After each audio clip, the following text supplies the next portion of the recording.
Damien Fosciati est un chef pâtissier français.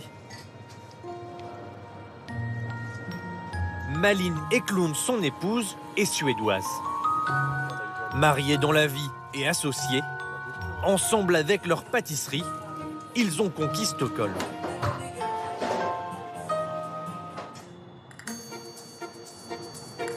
Comme dans toute pâtisserie, c'est aux aurores qu'il y a le plus d'activité. Ici, on parle suédois un peu, anglais aussi. The last pistachio we got, the Spanish. Yeah. Oh. Top. Et surtout français. Il y en a encore, il y en a encore. Ce couple franco-suédois a fondé l'établissement il y a 8 ans. Leur marque de fabrique mélangeait les techniques françaises de Damien et les recettes suédoises de Malin. Exemple avec une friandise typiquement suédoise, le semla. Alors le semla, c'est très simple, c'est une brioche pauvre en beurre avec une crème d'amande et une crème fouettée dessus. Il y a de la cardamome aussi dedans. Oui, mais tu ne l'as pas dit. Ouais, je suis surveillé. Ma femme est très... elle aime bien le traditionnel. On mange plein de choses différentes, mais quand il s'agit de nos traditions, pas touche. Comme le mariage, c'est une histoire de compromis. N'allez pas croire pour autant que Damien a mis de côté ses origines françaises. Le compromis, ils l'ont trouvé en ajoutant des amandes caramélisées, mais pas que. Donc là, on arrive avec une crème Paris-Brest dessus, une crème à la noisette. Ça, c'est la touche française. En vitrine, ces semla côtoient d'autres classiques suédois, mais aussi des kouign-amann bretons ou des éclairs au chocolat. Ce mélange, c'est ce qui plaît à la clientèle suédoise. C'est bien d'innover, de bousculer les traditions, c'est excellent. On ne trouve nulle part ailleurs des chaussons aux pommes à Stockholm. D'autant que la pause pâtisserie, ici c'est un mode de vie, on appelle cela faire le fika. Le fika, c'est ce que l'on vient juste de faire. 1 ou 2 tasses de café, une pâtisserie. Vous le faites tous les jours? À la maison, oui. 4 fois par jour. La pâtisserie du couple est devenue une belle histoire, mais au début, en 2016, c'était toute une aventure. Tu te souviens, au départ, il n'y avait rien du tout. On a commencé de zéro. Personne voulait la place.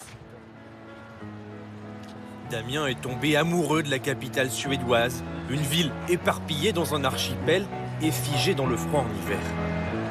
Leur pari a fonctionné si bien qu'aujourd'hui, ils emploient 25 personnes, possèdent 2 boutiques, une 3e pourrait ouvrir un jour. Aujourd'hui, le chef ne s'imagine plus rentrer en France et devinez quoi? C'est dans une pâtisserie que tout a commencé.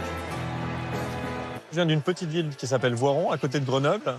Et j'ai rencontré ma femme en Norvège. Je travaillais là-bas comme serveuse dans une pâtisserie française. Un nouveau chef pâtissier est arrivé, c'était Damien. Au bout de 6 mois, c'est Damien qui a fait le premier pas. Je pense que la pâtisserie a changé notre vie pour le meilleur. Damien et Malin ont beaucoup voyagé, ramené quelques influences du monde entier.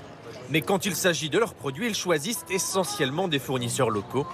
Et cela se passe ici. Donc là, c'est le Rungis suédois. Avec Johan, un Suédois qui a vécu 20 ans en France.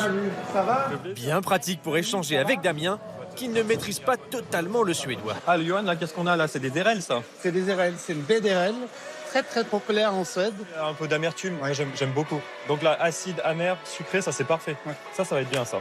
Super, tout ça vient de Suède. Ah, Tout. ça, incroyable. Et pourtant, cuisiner avec le climat suédois pour un Français, c'est un défi. Il y a beaucoup moins de soleil, on ne trouve pas tout en Suède. Ça fait beaucoup plus créatif parce qu'on est obligé de travailler avec un même fruit, donc on le décline sur plusieurs possibilités de pâtisserie.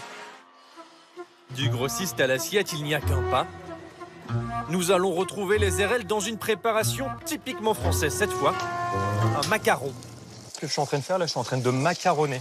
Donc c'est un verbe, donc ça permet de montrer et d'avoir la bonne consistance. Les RL arrivent au moment du montage dans la ganache. De quoi rassurer la clientèle suédoise avec des produits qu'elle connaît. Chaque fois qu'on fait un produit, on essaie de faire quelque chose qui les rassure pour qu'ils n'aient pas peur de goûter. Sinon, c'est vrai que si jamais on sort un peu des sentiers battus ou qu'on fait trop français, à ce moment-là, ils ont tendance à bouder un petit peu.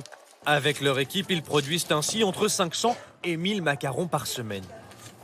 Dans cette équipe, justement, des jeunes Françaises en stage venus apprendre la pâtisserie en Suède et suivre le chemin tracé par Damien. Il faut 2 pour là et 1 pour Birger. Peut-être repartiront-elles avec dans leur valise quelques recettes pour leur carrière, ou au moins avec le talent subtil de tirer le meilleur parti de plusieurs cultures pour créer des produits uniques.